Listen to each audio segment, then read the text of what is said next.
कृषि दर्शन कृषि दर्शन कृषि दर्शन कृषि दर्शन कृषि दर्शन कृषि दर्शन। नमस्कार, कृषि दर्शन कार्यक्रम में तमाम किसान भाइयों का स्वागत है। किसान भाइयों, आप सबों को गंदरू भाई की तरफ से नमस्कार और साथ ही साथ झुमकी बहन का भी जुहार। तो किसान भाइयों, चलिए कार्यक्रम की शुरुआत करते हैं और कार्यक्रम के शुरू में हम देखते हैं कृषि समाचार। नमस्कार, कृषि समाचार में आपका स्वागत है। मैं हूं आपके साथ गौतम। आइए देखते हैं आज कृषि समाचार में क्या है खास।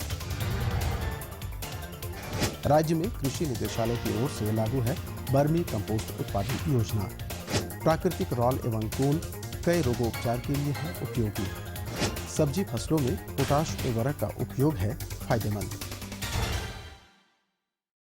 और अब समाचार विस्तार से। रासायनिक उर्वरकों से उपज में वृद्धि तो जरूर होती है, लेकिन लंबे समय तक इसके उपयोग से मिट्टी, कृषि उत्पाद और उपभोक्ता तीनों के सेहत पर बुरा प्रभाव भी पड़ते देखा गया है। अब जैविक खाद, खासकर केचुआ खाद के उपयोग और उत्पादन पर ध्यान दिया जा रहा है। कृषि निदेशालय की ओर से राज्य में वर्मी कंपोस्ट उत्पादन योजना लागू है।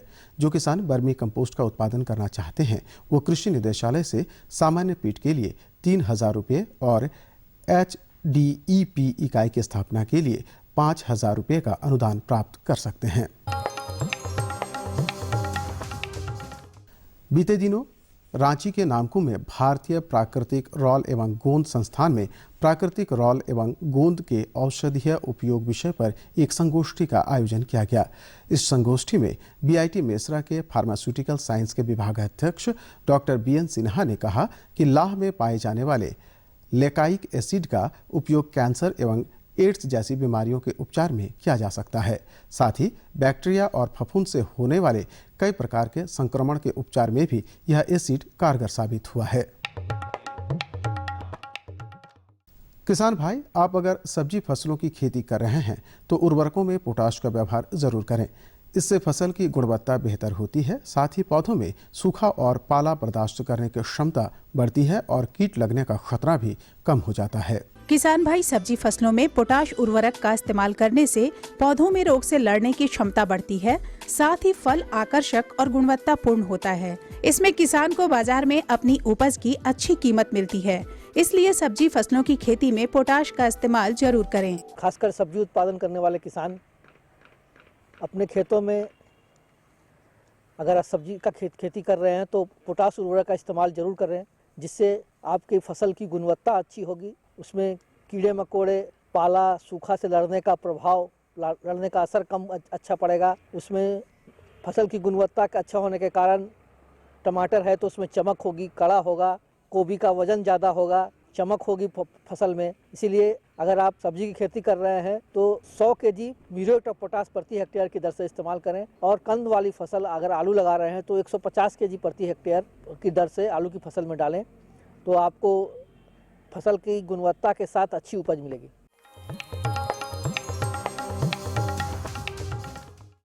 किसान भाई, आप यदि फलदार फसलों में अनार की खेती करना चाहते हैं तो इसके बेहतर उत्पादन के लिए गणेश, ज्योति, रूबी या डोलका नामक उन्नत प्रभेद वाले अनार लगाएं। किसान भाई, फलदार फसल अनार लगाने के लिए गर्मी का मौसम चुनें। बाग का आकार वर्गाकार रखें। पौधा रोपण के लिए गड्ढे का आकार 60 सेंटीमीटर लंबा, 60 सेंटीमीटर चौड़ा और 60 सेंटीमीटर गहरा रखें। अनार के ज्यादा से ज्यादा फलन के लिए गणेश, ज्योति, रूबी या डोलका नामक उन्नत प्रभेद लगाएं। इनकी उपज क्षमता 100 से 120 फल प्रति वृक्ष प्रति वर्ष है। किसान भाई, सब्जी के बीजड़े या नर्सरी में लगे पौधों पर दवा का छिड़काव करने के लिए छोटा स्प्रेयर का इस्तेमाल कर सकते हैं। इसमें 2 लीटर तक तरल घोल डाला जा सकता है। इसे 8-10 बार पंप कर देने से प्रेशर तैयार हो जाता है और एक बटन को दबाने से अपने आप घोल का छिड़काव होने लगता है। आज हम जानेंगे यूरिया उर्वरक पर कम आश्रित होने के उपाय। यूरिया पर निर्भरता कम करने और सही उपज प्राप्त करने के लिए किसान कई विधियां अपना सकते हैं, जैसे उर्वरकों का इस्तेमाल सही समय और सही मात्रा में करें, साथ ही ड्रिप छिड़काव और फर्टिगेशन जैसी कम खर्चीली तथा लाभदायक तकनीक अपना सकते हैं। और अब एक नजर राज्य के 5 प्रमुख शहरों के मौसम के मिजाज पर। आज राज्य के 5 प्रमुख नगरों के अधिकतम और न्यूनतम तापमान कुछ इस प्रकार दर्ज किए गए। रांची का अधिकतम तापमान 23 डिग्री सेल्सियस और न्यूनतम 10 डिग्री सेल्सियस रहा। जमशेदपुर का अधिकतम तापमान 26 डिग्री सेल्सियस और न्यूनतम 13 डिग्री सेल्सियस। मेदिनीनगर का अधिकतम तापमान 25 डिग्री सेल्सियस और न्यूनतम 12 डिग्री सेल्सियस। देवघर का अधिकतम तापमान 24 डिग्री सेल्सियस और न्यूनतम 12 डिग्री सेल्सियस और धनबाद का अधिकतम तापमान 25 डिग्री सेल्सियस और न्यूनतम 12 डिग्री सेल्सियस रहा।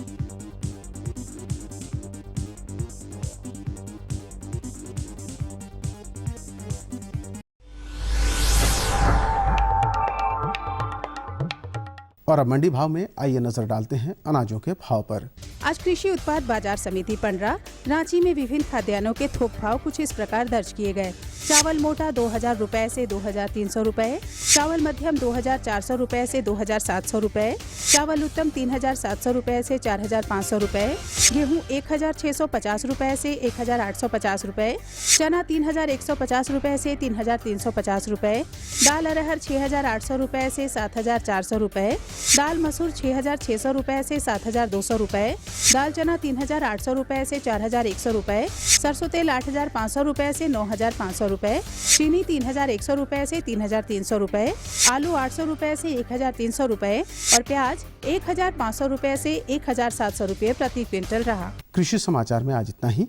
अगले दिन अगले अंक में फिर मुलाकात होगी कुछ ताजा तरीन खबरों के साथ। तब तक के लिए दीजिए इजाजत। नमस्कार, जोहार। कृषि समाचार के अंतर्गत आपने जानकारी ली मंडी के भाव के बारे में, मौसम के मिजाज के बारे में और तरह तरह की खेती बाड़ी के बारे में। लेकिन अब वक्त हो चला है एक छोटे से विराम का। कहीं जाइएगा नहीं, हम तुरंत हाजिर होते हैं। ये लो और बताओ। बस अरे ये क्या भैया जी, बस इतनी सी रासायनिक खाद? किसानी छोड़ रहे हो क्या? किसानी नहीं, नादानी छोड़ रहे हैं। मिट्टी की जांच कराई है।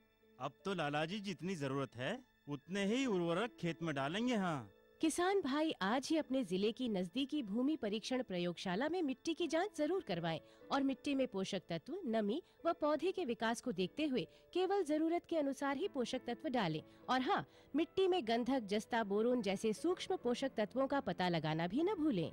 उर्वरक और जैविक खाद के सही उपयोग से भूमि का उपजाऊपन बनाए रखें, उत्पादकता बढ़ाएं, खर्चा घटाएं और बहुमूल्य विदेशी मुद्रा बचाने में भी सहयोग दें। और हाँ, धीमी गति से नाइट्रोजन उपलब्ध कराने वाले उर्वरकों जैसे नीम लेपित यूरिया को प्राथमिकता दें और यूरिया का पत्तों पर छिड़काव करें। अरे वाह, तू तो सचमुच समझदार हो गया रे। अधिक जानकारी के लिए संपर्क करें जिला कृषि अधिकारी या किसान कॉल सेंटर।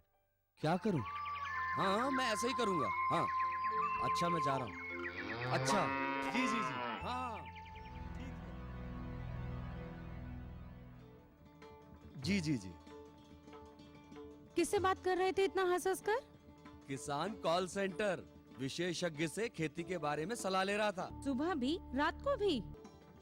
किसान कॉल सेंटर सुबह 6 बजे से रात को 10 बजे तक खुलता है। रविवार को भी? हाँ भाई, साल के 365 दिन खुलता है। और इतना फोन का बिल कौन भरेगा? अरे, किसान कॉल सेंटर की सेवा मुफ्त है। पर तुम ये सब क्यों पूछ रही हो? मैं तो कुछ और ही समझी थी। किसान भाई कृषि संबंधित समस्याओं का अपनी भाषा में तुरंत समाधान पाने के लिए पूरे भारत में किसी भी फोन से राष्ट्रीय हेल्पलाइन नंबर 1800-1801-551 पर संपर्क करें। किसानों का दोस्त किसान कॉल सेंटर। विराम के बाद एक बार फिर से तमाम किसान भाइयों का स्वागत है। तो झुमकी बहन, अब कार्यक्रम को आगे बढ़ाया जाए और जानकारी का सिलसिला शुरू किया जाए। बिल्कुल शुरू किया जाए।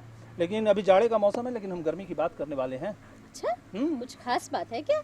अरे भैया, जो हमारे किसान भाई हैं वो गर्मी की खेतों की तैयारी में भी अभी से ही लग जाते हैं। अच्छा हाँ, अच्छा, तो हम किसान भाइयों को बिल्कुल, लेकिन किसान भाइयों को आज हम जानकारी देने जा रहे हैं कि ग्रीष्मकालीन मक्की की खेती आप कैसे करें, आपका उत्पादन अधिक से अधिक हो, इसके लिए किस प्रभेद का चुनाव करें। इन तमाम बातों की जानकारी हम अपने किसान भाइयों के लिए लेकर आए हैं। वाह, क्या बात है। और जानकारी दे रहे हैं हमारे विशेषज्ञ उदय कुमार सिंह जी। तो फटाफट ले लीजिए जानकारी। आज हम आपसे चर्चा करेंगे ग्रीष्मकालीन खेती के बारे में और उसके प्रभेद के चुनाव के बारे में, जिसके बारे में हमें बताएंगे आज के हमारे विशेषज्ञ डॉक्टर उदय कुमार सिंह सर। सर्वप्रथम हमारे किसान भाइयों को बताइए कि झारखंड की परिवेश में मक्का की क्या संभावनाएं हैं और किस किस मौसम में मक्का हो सकता है। किसान भाई, जैसा हम लोग सबका जानते हैं कि झारखंड के लिए मक्का एक मुख्य फसल है और इसकी मुख्यतः खेती हम लोग खरीफ मौसम में, बरसात के मौसम में करते हैं। मौसम इसका खेती चयन करते समय हम लोग ऐसा ध्यान रखते हैं जहां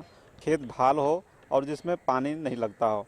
लेकिन किसान भाई जानकारी के लिए बता दें कि मक्का एक ऐसी फसल है जिसको हम लोग तीनों सीजन में, तीनों मौसम में खेती करते हैं।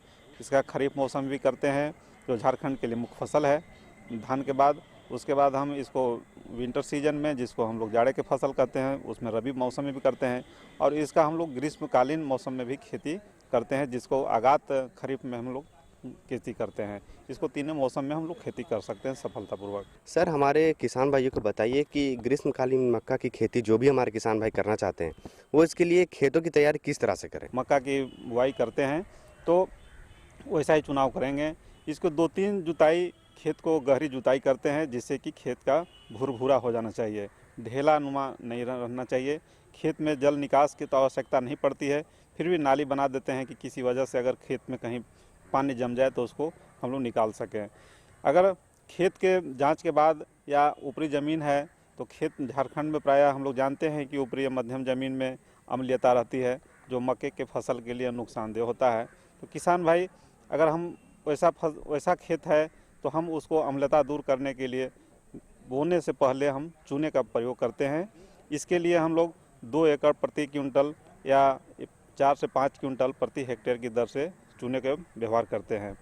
ग्रीष्मकालीन फसल में दीमक का भी काफ़ी असर आता है, तो किसान भाई इस प्रकोप से बचने के लिए हम लोग मिथाइल पैराथियोन जो पाउडर आता है उसको बोने से पहले 25 किलोग्राम प्रति हेक्टेयर की दर से खेत में व्यवहार करते हैं, जिससे कि दीमक का प्रयोग कम होता है। तो सर, हमारे किसान भाई प्रभेद का चुनाव किस तरह से करें। किसान भाई, प्रभेद का चुनाव बहुत ही एक महत्वपूर्ण कारक होता है जिससे कि हम इसका चुनाव करके खेती करते हैं। इसमें दोनों जो हम खरीफ में करते हैं वो भी हम ग्रीष्मकालीन में भी कर सकते हैं मक्का के फसल के लिए। इसमें सुवान कंपोजिट 1 है, कंचन वैरायटी है, बिरसा मकई 3 है, बिरसा विकास मक्का 2 है, HKPM वैरायटी है। एक बहुत ही अच्छे हाइब्रिड में PHM जो पूसा अर्ली हाइब्रिड मेज 1, पूसा अर्ली हाइब्रिड मेज 2 के नाम से भी उपलब्ध है। इन कुछ प्रभेद जो अनुशंसित किस्म है इनका किसान भाई प्रयोग करें तो इसको हम अगर उन्नत तकनीक के साथ खेती करें तो बहुत ही अच्छा उपज प्राप्त होगा। और सर, अब बात आती है बीज दर और दूरी की, तो हमारे किसान भाई ये जानना चाहेंगे कि बीज दर और दूरी क्या होनी चाहिए। मक्के की खेती करने के लिए जो प्रति हेक्टेयर की दर से हम 20 किलोग्राम बीज का उपयोग करते हैं और बुआई इसका जो मुख्य जो दूरी है हम 75 × 25 सेंटीमीटर, मतलब 75 सेंटीमीटर लाइन से लाइन की दूरी रखते हैं और 25 सेंटीमीटर हम पौधे से पौधे की दूरी रखते हैं। अगर हम बहुत आगात मक्के की खेती कर रहे हैं तो इसकी दूरी और थोड़ा सा कम करके हम 60 सेंटीमीटर भी पौधे से पौधे, लाइन से लाइन की दूरी रख सकते हैं। 3 से 4 सेंटीमीटर इसकी हम गहराई रखते हैं, बहुत ज़्यादा गहरा बुआई नहीं करते हैं। ये अब बोने से पहले किसान भाई अवश्य ध्यान रखें कि बीज बोने से पहले बीज उपचारित हो, ये सुनिश्चित कर लें। अगर बीज उपचारित नहीं है तो इसको हम अपने घर में भी बोने से पहले बेविस्टिन दवा है उसको हम 2.5 ग्राम दवा प्रति किलोग्राम बीज की दर से अवश्य बीज उपचारित कर लें, जिससे कि किसान भाई उससे जो बीज जनित रोग है, बहुत सारी बीमारी हैं जिससे रोकथाम किया जा सकता है। तो सर, जब हमारे किसान भाई ग्रीष्मकालीन मक्का की खेती कर रहे हैं तो उन्हें खाद और उर्वरक का क्या ध्यान रखना चाहिए। किसान भाई, मक्का एक खेती है जो काफ़ी दूसरे फसलों की अपेक्षा ही एक अधिक पैदावार वाली ज़मीन खोजती है और उसमें ज़्यादा उर्वरक की भी व्यवस्था करना पड़ता है। इसलिए खेत का चुनाव भी वैसे ही ज़मीन में करें जहां एक उत्तम उसके उर्वरक व्यवस्था हो और उर्वरक ज़मीन हो। किसान भाई, उसके बाद हम ऊपरी जो नाइट्रोजन, फास्फोरस और पोटास की मात्रा का उपयोग करते हैं तो हम एक अच्छा उपज प्राप्त करने के लिए प्रति हेक्टेयर की दर से 80 किलोग्राम नाइट्रोजन, 40 से 50 किलोग्राम फास्फोरस और 20 से 25 किलोग्राम पोटास की मात्रा प्रति हेक्टेयर की दर से व्यवहार करते हैं। पोटास और फास्फोरस की पूरी मात्रा को बुआई करने से पहले प्रयोग करते हैं और नाइट्रोजन के जो आधी मात्रा हम व्यवहार करते हैं बोने से समय। जो नाइट्रोजन की बच जाता है मात्रा, उसको 2 बराबर भागों में करके पहला जब हम सिंचाई करते हैं, सिंचाई करने के 20 से 25 दिन के बाद करते हैं। और एक धनबाल जिस समय निकलता है, गेहूँ हम लोग किसान भाई जैसा सब जानते हैं धनबाल को, जिसमें धनबाल निकलता है, उस समय शेष बची हुई नाइट्रोजन को हम व्यवहार करते हैं। तो जो भी हमारे किसान भाई गर्मी के मौसम में मक्का लगाए हुए हैं, तो उनकी सिंचाई व्यवस्था क्या होनी चाहिए सर? मक्का की खेती करने के लिए हम ग्रीष्मकालीन में सिंचाई एक बहुत ही महत्वपूर्ण कारक है, क्योंकि उसमें गर्मी बहुत अधिक पड़ती है, पछुआ हवा भी चलता है, इसलिए किसान भाई खेत में नमी हमेशा अवश्य बना कर रखेंगे। विशेषकर कुछ जो क्रांतिक उसकी क्रिटिकल स्टेज हैं, उस समय हम जैसे जो नी स्टेज बोलते हैं, घुटने के अवस्था है उस समय, और धनबाल के समय विशेष रूप से किसान भाई हम सिंचाई की व्यवस्था रखते हैं। उस समय खेत में नमी पर्याप्त मात्रा में होना चाहिए, ज़मीन नहीं सूखना चाहिए, क्योंकि अगर उस समय खेत में नमी कम रहेगा तो धनबाल उसका जो है वो सूख कर गिर जाता है, जिससे कि बालों में दाना कम संख्या में पड़ता है। इसलिए किसान भाई उस समय सिंचाई अवश्य रखें। ऐसे भी ग्रीष्मकालीन जब हम कर रहे हैं तो 1 सप्ताह के अंतराल पर सिंचाई की आवश्यकता पड़ती है। बाद में जब हमारा वर्षा शुरू हो जाता है उसमें सिंचाई की आवश्यकता नहीं पड़ती है। और हम अपने विशेषज्ञ को धन्यवाद देना चाहेंगे कि उन्होंने आपको इतनी अच्छी और बेहतर जानकारी दी ग्रीष्मकालीन मक्का के विषय में। सर धन्यवाद। धन्यवाद किसान भाई, और जो उपयुक्त बताए हुए बातों को ध्यान में रखकर किसान भाई खेती करेंगे तो अवश्य अधिक से अधिक हम उपज प्राप्त कर सकते हैं। क्या बात है। वाह, बहुत ही अच्छी जानकारी थी, और ये जानकारी लेकर हमारे किसान भाई भी एकदम बिल्कुल गदगद हो गए होंगे। बिल्कुल हो हमारे गए पास होंगे। और जानकारी है झुमकी बहन, लेकिन कारू दादा का इंतजार करना है मुझे। अरे उसके पहले हम एक छोटा सा संदेश अपने किसान भाइयों को दिखा लेते हैं।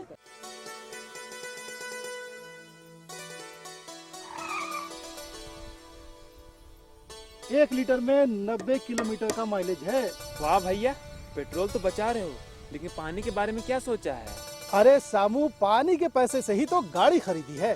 क्या पानी के पैसे से? हाँ, सूक्ष्म सिंचाई अपनाकर मैंने पानी बचाया। इस विधि से सिंचाई करने से 75 से 85% तक जल की उपभोग क्षमता बढ़ गई, जिससे सिंचाई करने पर 30 से 50% तक सिंचाई जल की बचत हुई। तो क्या हम भी इसका लाभ उठा सकते हैं? राज्य के सभी किसान इसका लाभ उठा सकते हैं 90% अनुदान के साथ, और साथ में बैंक ऋण की सुविधा भी उपलब्ध है। तब तो हमारे खेतों में आएगी हरियाली और हमारे जीवन में आएगी खुशहाली। चलिए विराम के बाद एक बार फिर से स्वागत है आप सभी किसान भाई बहनों का। हमेशा की तरह देखिए हमारे साथ जुड़ चुके हैं हमारे कारू दादा। जोहार कारू दादा। जोहार जोहार। हाँ, जोहार दादा, जोहार जोहार जोहार। आज ऐसा बात है कि देखिए, हम कहीं पे सुन के रखे हैं कि पशु का जो व्यापार किया जाता है तो उसमें यह है कि अगर पशु का बच्चा हो, प्रजनन हो, छुआ हो, तो ये सब हो तो उससे व्यापार बढ़ता है। तो हम चाहते हैं कि अपने घर में ये व्यापार बढ़ाएं। तो उसके लिए होगा कि प्रजनन कराने। ये भी जानना चाह रहे हैं कि उसका जो वैज्ञानिक तरीका क्या होता है, कैसे इसको किया जाएगा ताकि मेरा व्यापार बढ़े। हाँ, ये बहुत ही अच्छा प्रश्न है दादा।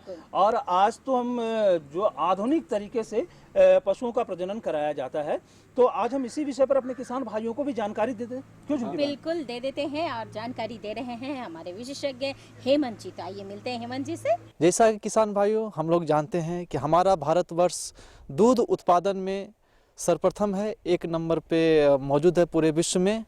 और इसी टॉपिक को लेकर इसी पर हम बात करेंगे। आज पशु प्रजनन के ऊपर हम बात करेंगे कि पशुधन में कैसे प्रजनन किया जाए। इसके लिए हमारे साथ मौजूद है कृषि विज्ञान केंद्र के वरिष्ठ वैज्ञानिक डॉक्टर हेमंत कुमार पांडे। सर, अगर बात करें पशु प्रजनन की, तो ये सबसे पहले हमको इसका थोड़ा सा विस्तार में सर आपकी टिप्पणी चाहते हैं कि ये आखिर है क्या? सबसे पहले किसान भाई आपको ये ध्यान देना होगा कि पशु प्रजनन हमारे जो गाय है उसमें एक पशु प्रजनन और उसका जो महत्वपूर्ण जानकारी है उसमें ये रहना आवश्यक है कि हम अपने पशुओं को कब पाल खिलाएं, कितने महीने में पाल खिलाएं। जो हमारे संकर नस्ल की पशुएं हैं, गाय हैं, उसको कम से कम 22 से 26 महीने की जब हो जाए तो तब उसको पाल खिलाना चाहिए। और इसमें ये ध्यान देना चाहिए कि जो हमारे पशु का चुनाव है, जो आपने पशु को पाल खिलाने के योग्य बनाया, उसमें आप पशुओं को जिसको हम लोग बोलते हैं कि बढ़ती अवस्था में जो हीफर बोलते हैं, उसकी आयु अगर 22 से 26 महीने की हो जाए उस समय वो पाल खाने लायक हो जाती है। और इसमें पशुओं को इस एज आयु पर पाल अवश्य खिलाना चाहिए। कि ये जो प्रसव होते हैं, गर्भकाल होते हैं, इसमें कौन कौन सी समस्या जो है सो प्रमुखता से आती है? सबसे पहले किसान भाई ये आपको ध्यान रखना होगा कि जब आप प्रजनन संबंधी जब व्यवस्था है उसके अंतर्गत आपको देखना है कि जो आपका जो पशु है, जो आपकी गाय है, इसमें ये ध्यान रखना है कि आपकी ये पशु कब गर्म होती है, गर्म माने कितने दिन में। अगर आपकी पशु अगर 21 दिन में अगर गर्म होने के लक्षण है, एकदम टाइमली अगर नज़र आए, तो दूसरा महत्वपूर्ण जानकारी है कि जब आप दोबारा अपने पशुओं को पाल खिलाएंगे, जैसे मान लीजिए कि कोई गाय है, अगर आप अपने गाय को दूसरे समय जब पाल खिलाएंगे तो ये ध्यान देना होगा कि कम से कम बच्चा देने के 60 दिन के बाद दूसरा गर्भधारण कराना चाहिए और वो 60 दिन के बाद ही उसमें कृत्रिम गर्भधारण और नेचुरल मेटिंग कराना चाहिए। चौथी बात कि ये आपको देखना है कि उस गाय का कितने दिन तक वो दूध अवस्था में रहे। लगभग इसकी अंतराल लगभग 10 महीने तक होना चाहिए। 10 महीना तक अगर कोई गाय लगातार दूध देती है तो आप समझेंगे कि ये आपकी गाय सही है, आप इसमें कोई समस्या नहीं है। चौथी बात ये है कि कम से कम 1 साल में 365 दिन तक उसका जो बयान देने का अवधि है वो मेंटेन रहना चाहिए।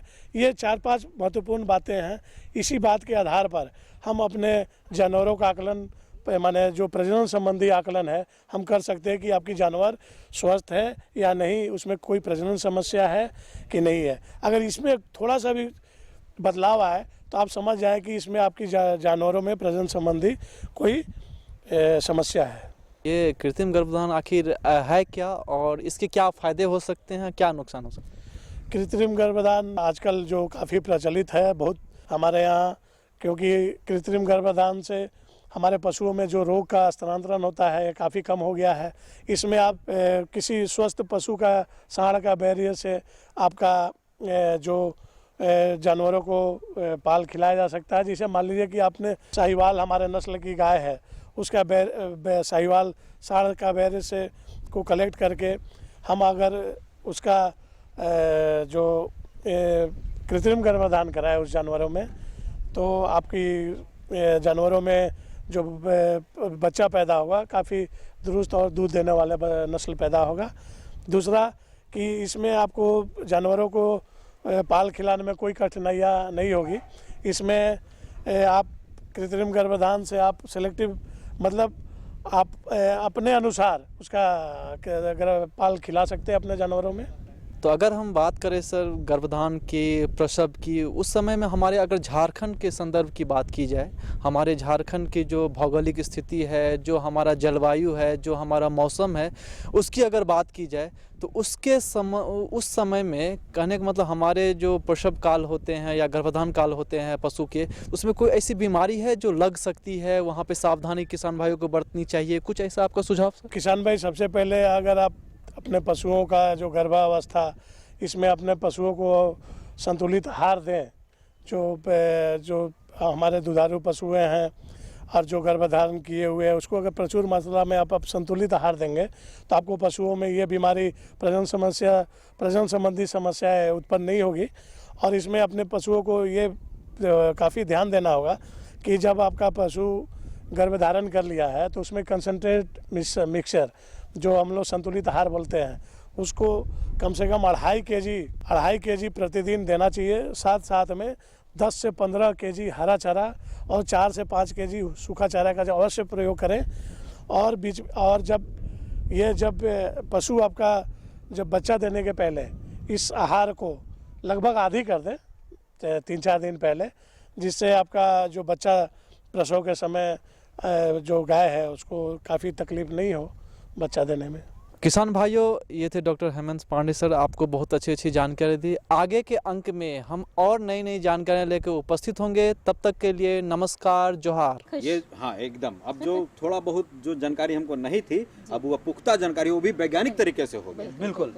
तो हम उम्मीद करते हैं कि हमारे किसान भाई को भी ये जानकारी हो गई है और इस जानकारी का वो लाभ उठाएंगे। बिल्कुल। और तो लेकिन एक जानकारी और दे देते हैं हमारे किसान भाई बहनों को। उसके लिए चलते हैं हम IMD पुणे। भारतीय मौसम विभाग पुणे से प्राप्त आज का मौसम पूर्वानुमान इस प्रकार है। आकाश में बादल रह सकते हैं। हवा की दिशा उत्तर से पूर्व की ओर होगी, जिसकी गति 9 किलोमीटर प्रति घंटा रह सकती है। आज का अधिकतम तापमान 22 डिग्री सेल्सियस और न्यूनतम 9 डिग्री सेल्सियस रहने का अनुमान है। अब मौसम पूर्वानुमान पर आधारित कृषि सलाह। अभी दलहनी और तेलहनी फसलों में निकाई गुड़ाई करें। मसूर और चना में बुआई के 50 से 55 दिनों बाद फूल आने के पहले एक सिंचाई जरूर करें। विभिन्न फसलों को पाला से बचाने के लिए मिट्टी में नमी की कमी न होने दें। आवश्यकता अनुसार नियमित सिंचाई करते रहें।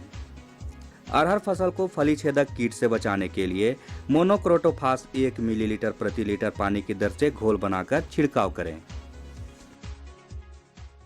IMD पुणे से भी जानकारी मिल गई किसान भाइयों, लेकिन अब कार्यक्रम का समय समाप्त होने वाला है। पता तो लिखा दीजिए। बिल्कुल बिल्कुल, मैं वही कहने वाला हूँ कि तो पता नोट कीजिए, और सिर्फ पता नोट मत कीजिए। आपकी कोई भी समस्या हो, कोई भी सुझाव हो, तो उस पते पर हमें खत जरूर लिखें। बिल्कुल। तो पता नोट कीजिए। हमारा पता है कार्यक्रम कृषि दर्शन, कृषि प्रकोष्ठ, द्वारा केंद्र निदेशक, दूरदर्शन केंद्र, रातू रोड, रांची। पिन संख्या है 834-001। 001। तो हमें रहेगा आपके खतों का बेसब्री से इंतजार। तो किसान भाइयों, इसी के साथ हम सबों को दीजिए अनुमति। नमस्कार।